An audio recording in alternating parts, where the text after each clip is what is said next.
love your resume. It's the second time I've seen you. I'm excited about you. I'm also worried about your ties to defense. Would you be one of these senators if they lose their election, end up going working for a defense contractor? Great question. I used to get that when I first come up. Here, let me answer that very quickly. When you're a Navy admiral or general, you get $150,000 for every star you retire, you were at. Unequivalent. So I had 3 stars. 150, 150, 150.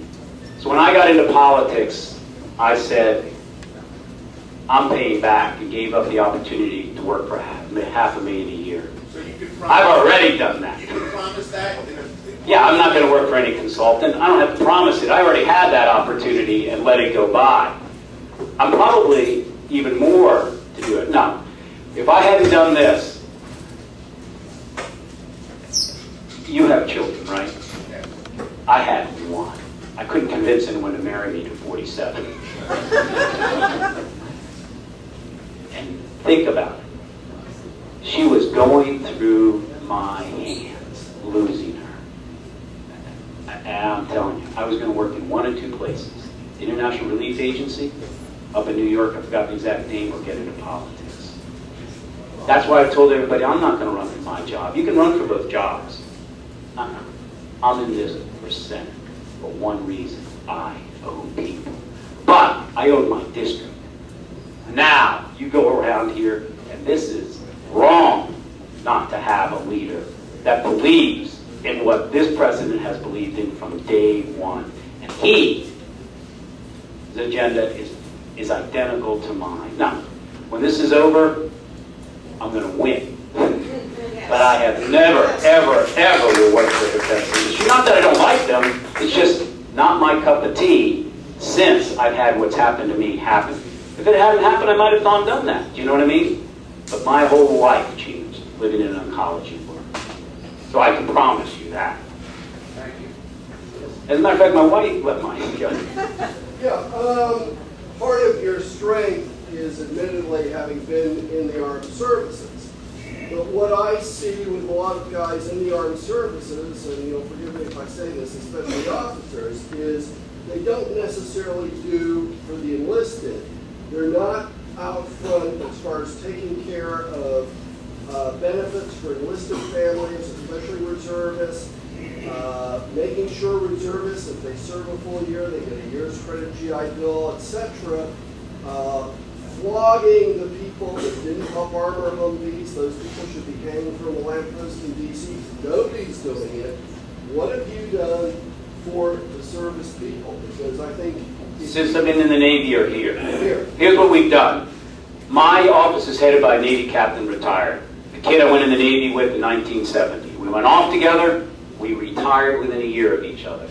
The only reason we won is because he ran my campaign. And Democrats, please don't, sometimes we don't organize as well. And man, he brought in one-on-one, the organization, ran that campaign. Call him tonight at my office, 9 o'clock, he'll answer the phone. We have handled over 3,000 vet cases individually. We've handled people from Boston in order to take care of their issues. We are having a forum on Monday at a homeless shelter for it. I've been to the VA hospital in Philadelphia 5 times in the past 5 months, talking about PTSD. I have had 4 amendments passed on post-traumatic stress disorder. Prior to our National Guard deploying, I had 125 mental health specialists come together at Crozier Hospital for a full day with the National Guard people I could get there, the commanders and all, for what's called Give an Hour. To where why they're gone, because 32% of them come back. 32% of the National Guard come back with post-traumatic stress disorder to prepare their families when they come back on a volunteer basis. I had Priority 8 veterans were kicked out in 2003 out of the VA. 500,000 vets lost their VA right to use that healthcare system when somebody was the senator, was VA, chairman of the VA in the Senate. All kicked out because they happened to make more than $32,000. I got $375 million after my second large vet summit, of which over 400 vets came, 700 vets came with their family members in my district, brought up General Sestak's chief of staff, had 48 providers there, and we got $375 million to bring 15% of them back in. Pay as you go, by the way. We found the monies to cancel. And then what we did is, in the president's budget this year, we get the other 85. Autism. 1 out of every 80 children of a service member in the military is autistic. In the nation, it's 1 out of every 140. Last year, I got the first money moved ever in 12 years in the whole federal government, let alone the military, into autism. $29 million. I canceled 2 defense programs. Had every Democrat on the House Armed Services and every Republican vote against it. I lost. I brought it to the floor of the House, because I'm a hard loser, and passed it overwhelmingly once I got it out in public. And this year, $50 million passed with a mandate that every child who's autistic in the military, or a service member, must be covered. And I can go on. I'll email you a 12-page thing that lists what we do. That office is open primarily for vets. There's no one who has done more for vets in 2.5 years than my office. And I don't say me.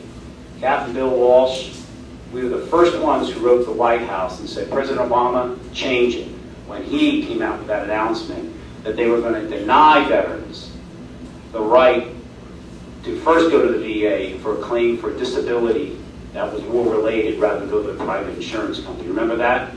And I'll go on and on and on that, on it. We have a Veterans Advisory Board that meets every 3 months. You want me to continue? This is what we do.